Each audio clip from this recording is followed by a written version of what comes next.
প্রিয় দর্শক, প্রতিটি রাষ্ট্রে সরকার গঠন করার জন্য একটি নির্দিষ্ট মেয়াদ শেষে জাতীয় নির্বাচন অনুষ্ঠিত হয়।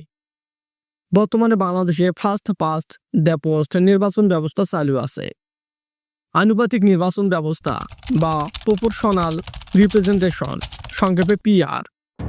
জাতীয় সংসদের ৩৫০টি আসনের বিপরীতে ৩০০ জন সংসদ সরাসরি জনগণের ভোটে ফার্স্ট পাস্ট দ্য পোস্ট পদ্ধতিতে নির্বাচিত হয়।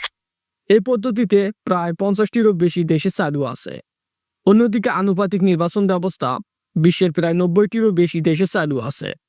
বেশিরভাগ উন্নত দেশগুলোতে আনুপাতিক নির্বাচন ব্যবস্থা চালু আছে।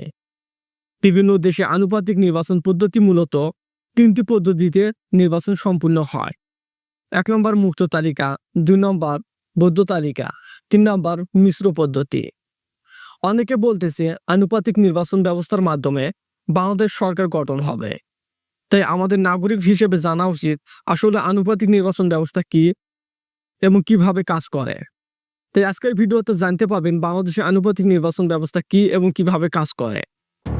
আনুপাতিক নির্বাচন ব্যবস্থা খুব সহজভাবে বলতে গেলে একটি দল যত শতাংশ ভোট পাবে সেই অনুযায়ী আসন বণ্টন হবে। মানে আনুপাতিক পদ্ধতিতে ভোটের ব্যালটে কোনো প্রার্থী থাকবে না, দলীয় প্রতীকে ভোট হবে।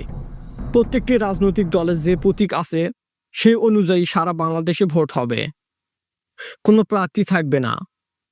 যেমন পার্টি এ ৪০% ভোট পেয়েছে, অন্যদিকে পার্টি বি ৩০% ভোট পেয়েছে, আবার পার্টি সি পেয়েছে ২০% ভোট, পার্টি ডি ১০% ভোট পেয়েছে। যে পার্টি যত শতাংশ ভোট পাবে সে পার্টি ততটি আসন পাবে।